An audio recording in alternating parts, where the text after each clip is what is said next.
Hello friends, नमस्कार। मैं CP Singh आज फिर रूस यूक्रेन विवाद पर एक नया अपडेट लेकर आपके साथ हाजिर हूं।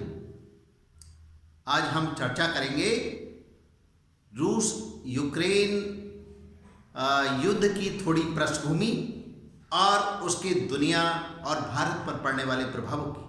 चलिए ज़्यादा समय न लेते हुए हम अपने विषय की ओर चलते हैं। जैसा कि मैंने पिछले वीडियो में बताया था आपको कि रूस और यूक्रेन के विवाद में सबसे प्रमुख कारण ये है कि यूक्रेन नाटो देशों में सम्मिलित होना चाहता है और रूस ये चाहता है कि यूक्रेन नाटो देशों में शामिल ना हो। रूस को लगता है कि उसके बॉर्डर वाले राज्य देश अगर नाटो में शामिल हो जाएंगे तो उसके दुश्मन देश उसकी सीमा पे आ जाएंगे जिन्हें वे आने देना नहीं चाहता। इसी पृष्ठभूमि में यूक्रेन से विवाद उसका हुआ और मैं थोड़ी सी बात ये बता देता हूं कि यहां पर जो उसके 2014 में से ही रूस विद्रोहियों को सहायता दे रहा था, जिसके कारण विद्रोहियों ने लोहांस्क और डोनेत्स्क रूस के यूक्रेन के जो दो प्रांत हैं लोहांस्क और डोनेत्स्क, जिसे डोनबास एरिया कहा जाता है, डोनबास एरिया कहा जाता है दोनों प्रांतों को मिलाकर, तो वहां पर विद्रोहियों को सैनिक सहायता हथियारों से सहायता दी और उन विद्रोहियों ने उन प्रांतों पर कब्जा कर रखा था। अब इससे आगे की बात इस तरह से शुरू करते हैं कि रूस ने यूक्रेन को नाटो में शामिल होने से रोकने के लिए एक दबाव बनाने की रणनीति बनाई। दबाव बनाने की रणनीति के तहत रूस के राष्ट्रपति व्लादिमीर पुतिन ने नवंबर से ही अपनी सेनाएं यूक्रेन की सीमा पर भेजनी शुरू कर दी और इतनी बड़ी संख्या में ट्रूप्स मतलब सैनिक भेजे गए कि लगभग 2 लाख सैनिकों ने यूक्रेन की सीमा को 3 ओर से घेर लिया। यूक्रेन की सीमा को 3 ओर से घेर लिया और इसी क्रम में फिर आगे चलकर लगभग जनवरी लास्ट और फरवरी के शुरू में रूस ने बेलारूस के साथ मिलकर अपने हथियारों अपनी ताकत की नुमाइश यूक्रेन की सीमा पर की। मतलब बेलारूस के साथ मिलकर एक जबरदस्त युद्धाभ्यास किया जिसमें उसने अपने हर तरह के हथियारों को आजमाया। लेकिन जितना जबरदस्त अभ्यास किया उसके बावजूद भी यूक्रेन नाटो देशों में शामिल होने की जिद से पीछे नहीं हटा। अंततः व्लादिमीर पुतिन को दबाव की रणनीति से आगे बढ़कर दूसरा कदम उठाना पड़ा, जिसमें उन्होंने जो यूक्रेन के 2 प्रांत थे जो विद्रोहियों के कब्जे में थे,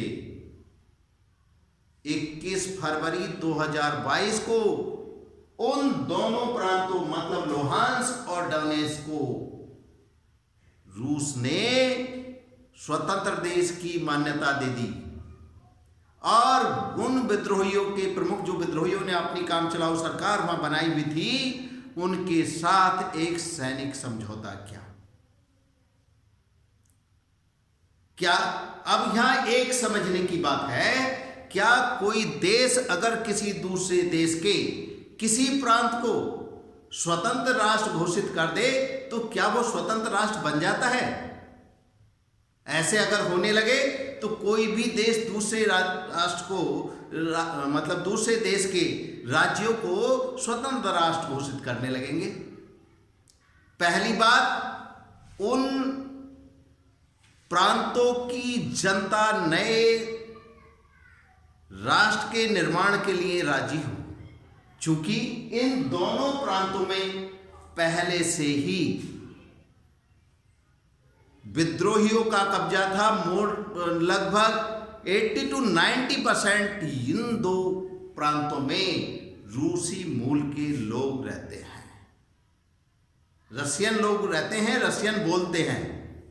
इसलिए रसिया के लिए उन्हें स्वतंत्र राष्ट्र घोषित करना आसान था। क्या रूस ने ऐसा पहली बार किया? नहीं, रूस इससे पहले भी ऐसा कर चुका है। सन 2008 में रूस ने 1991 में मतलब इस तरह से समझिए कि 1991 में रूस से मतलब सोवियत संघ से अलग हुए एक देश जॉर्जिया के साथ भी रूस ने ऐसा किया था। जॉर्जिया के 2 प्रांतों में उन्होंने विद्रोहियों के साथ मिलकर उन्हें स्वतंत्र राष्ट्र घोषित कर दिया था और वहां पर सैनिक कार्रवाई करते हुए उन्हें जॉर्जिया से अलग कर दिया। अब यहां मैंने इनका जिक्र क्यों किया? इनके जिक्र करने के पीछे ये वजह थी कि देख, दूसरा प्रमाण होता है स्वतंत्र राष्ट्र का कि संयुक्त राष्ट्र के जो देश हैं उस स्वतंत्र राष्ट्र को स्वतंत्र राष्ट्र के रूप में मान्यता दें। क्या इन लुहांस्क और डोनेट्स्क को भी रूस के अलावा किसी दूसरे देश ने स्वतंत्र राष्ट्र की मान्यता दी? हाँ, दी। उनमें एक देश बेलारूस, दूसरा देश सीरिया और तीसरा देश जॉर्जिया से अलग हुआ। एक देश साउथ ऑस्ट्रिया दूसरा ही जॉर्जिया से अलग हुआ देश अब गाजिया, और एक लुहांस्क ने डोनेट्स्क को मान्यता दी और डोनेट्स्क ने लुहांस्क को मान्यता दी। इस तरह से 5-5 देशों ने इन देशों को मान्यता दी एक स्वतंत्र राष्ट्र की। और ये 21 फरवरी 2022 का घटनाक्रम था जब रूस ने इन्हें स्वतंत्र राष्ट्र घोषित किया। 22 फरवरी 2022 को रूस ने इन 2 प्रांतों के प्रमुखों, विद्रोहियों के जो प्रमुख थे, उनके साथ एक समझौता किया, सैनिक समझौता किया कि रूस की सेनाएं इन देशों की सुरक्षा करेंगी। उन्होंने रूस से मांग की कि आप अपनी सेना हमारी सहायता के लिए भेजिए, हमें मतलब यूक्रेन से खतरा है। और यूक्रेन से खतरे के नाम पर उन्होंने सेना मांगी, विद्रोहियों ने। रूस ने अपनी सेना इन 2 प्रांतों में भेज दी, मतलब लुहांस्क और डोनेट्स्क में। इसके बाद दुनिया ये समझ रही थी कि रूस यूक्रेन पर कोई बड़ा हमला करने जा रहा है, लेकिन रूस ने तो बड़ी आसानी से वो 2 प्रांत अलग कर दिए और वो प्रांतों का शायद यूक्रेन को भी उतना अफसोस नहीं हुआ। क्यों नहीं हुआ? क्योंकि वो प्रांत पहले से ही एक तरह से यूक्रेन में सीमा में जरूर थे, लेकिन उन पे यूक्रेन का ठीक से कब्जा नहीं था, उन पर विद्रोहियों का कब्जा था। इसलिए बहुत ज्यादा अफसोस यूक्रेन को भी नहीं हुआ। लेकिन अब ये समझिए कि वो इस तरह का प्रांत थे जैसे कि भारत का एक हिस्सा है पाक अधिकृत कश्मीर का, पाकिस्तान का पहले से कब्जा है। पाकिस्तान उसे स्वतंत्र देश घोषित भी कर चुका है। इसी तरह से ये लुहांस्क और डोनेट्स्क प्रांत थे। ठीक, अब आगे चलते हैं। इसके बाद दुनिया जैसा अनुमान लगा रही थी कि रूस यूक्रेन पर बड़ा हमला करेगा, 2 दिन शांत रहने के बाद रूस ने डोनेस्क और लुहांस्क में रह रहे जनता मतलब रूसी मूल के लोगों के नरसंहार को रोकने के नाम पर यूक्रेन पर आक्रमण कर दिया। उसकी सेनाएं यूक्रेन के बाकी हिस्सों में भी चली गई, प्रवेश कर गई और बड़ा जबरदस्त एयर स्ट्राइक किया गया। उस एयर स्ट्राइक में रूस ने यूक्रेन के कई शहरों में बर्बादी का मंजर खड़ा कर दिया। खैर, आज हमारा मतलब जो विषय है वो हम ये जानना चाह रहे हैं कि रूस यूक्रेन विवाद से आखिर भारत पे क्या प्रभाव पड़ेगा।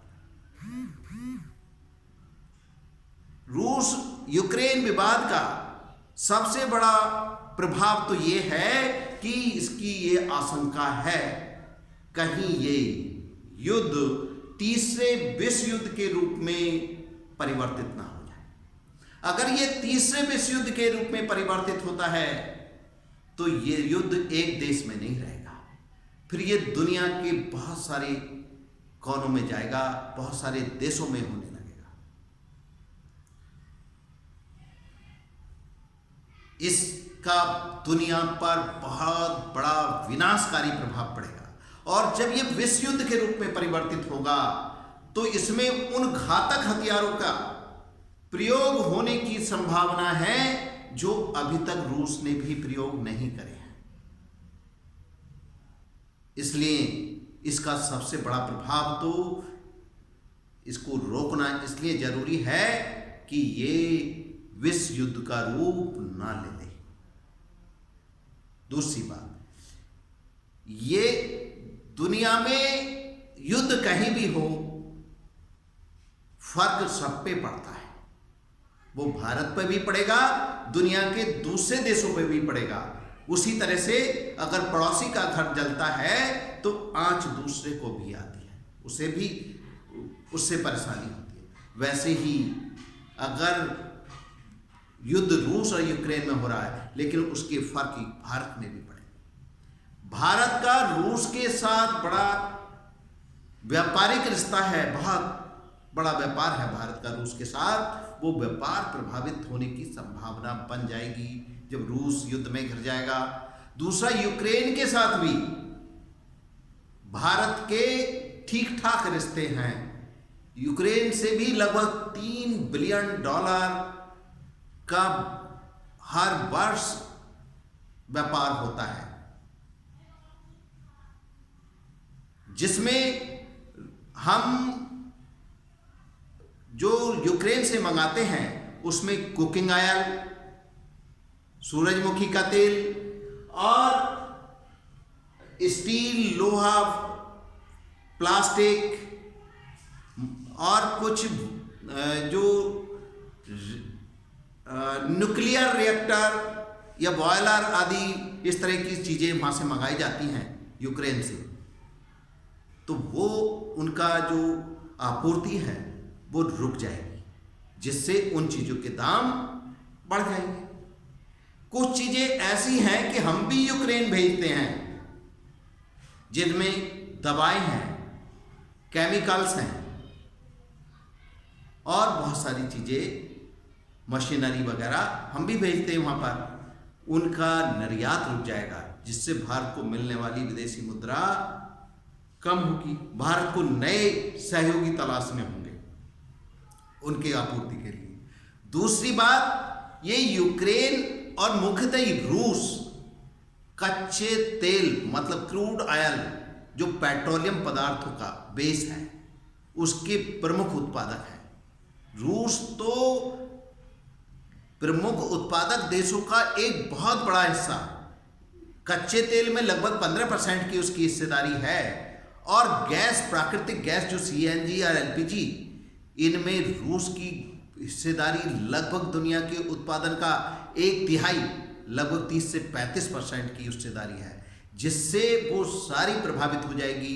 दुनिया के अंदर जो पेट्रोलियम पदार्थ हैं उनकी कीमतें आसमान छूने लगेंगी। जैसा कि अनुमान है, अभी भी युद्ध शुरू होते ही पेट्रोलियम पदार्थ, मतलब ये कहो कि जो पेट्रोलियम है उसके कच्चे तेल की कीमत जो लगभग $80 प्रति बैरल चल रही थी, वो अब $100 प्रति बैरल से भी ज़्यादा हो गई। इसका बहुत बड़ा असर भारत पर पड़ने वाला है, क्योंकि भारत ज़्यादातर तेल विदेशों से मंगाता है। अभी इसके और भी महंगे होने की संभावना है। तो ये भारत की मुद्रा के लिए, भारत की अर्थव्यवस्था के लिए एक बड़ा झटका होगा, क्योंकि लाखों करोड़ रुपए इसमें अतिरिक्त खर्च करने पड़ेंगे। भारत सरकार का बजट गड़बड़ा जाएगा, बिगड़ जाएगा। उसने जिस अनुमान के साथ बजट बनाया था उससे बहुत ज़्यादा खर्च हो जाएगा उसका। इसी तरह से प्राकृतिक गैस में, क्योंकि रूस पूरे यूरोप के अधिकांश भाग में गैस की सप्लाई करता है, और जब गैस की सप्लाई रुक जाएगी तो गैस के दाम बहुत ज़्यादा बढ़ने वाले हैं। ऐसा माना जाता है कहीं कहीं इसके दाम 2 गुने होने वाले। खैर, भारत में अभी ऐसी स्थिति नहीं है कि ये 2 गुने हो जाएंगे, लेकिन भारत में भी इसके दाम बढ़ेंगे, और वो बढ़ने से सरकार या तो सब्सिडी बढ़ाएगी तो सरकार का कलेक्शन घटेगा, और अगर नहीं बढ़ाती है तो जनता पे महंगाई की मार पड़ेगी। और महंगाई तो बढ़नी है। रूस और यूक्रेन दोनों ही गेहूं के बहुत बड़े उत्पादक हैं, सूरजमुखी के बहुत बड़े उत्पादक हैं। ये बहुत बड़े एरिया में गेहूं खाद्यान्न की आपूर्ति करते हैं। इनके युद्ध में उलझ जाने से दुनिया में खाद्यान्न का अभाव हो जाएगा। बहुत सी जगह पर खाद्यान्न की आपूर्ति होना बहुत मुश्किल हो जाएगा। इससे सारी दुनिया प्रभावित होगी। इसलिए युद्ध कहीं भी हो अच्छी बात नहीं। अब हम थोड़ी सी बात और कर लेते हैं। वैसे तो रूस पर इस युद्ध को रोकने के लिए पश्चिमी देश बहुत सारे प्रतिबंध लगाने की बात कर रहे हैं, लेकिन इसमें भारत की भूमिका भी बड़ी महत्वपूर्ण है। और देश दुनिया की बहुत सारे लोग, यहाँ तक यूक्रेन और अमेरिका, पश्चिमी देश हमारे देश की भूमिका को बड़ा अहम मान रहे हैं, और वो मानते हैं कि भारत चाहे तो ये युद्ध रुक भी सकता है।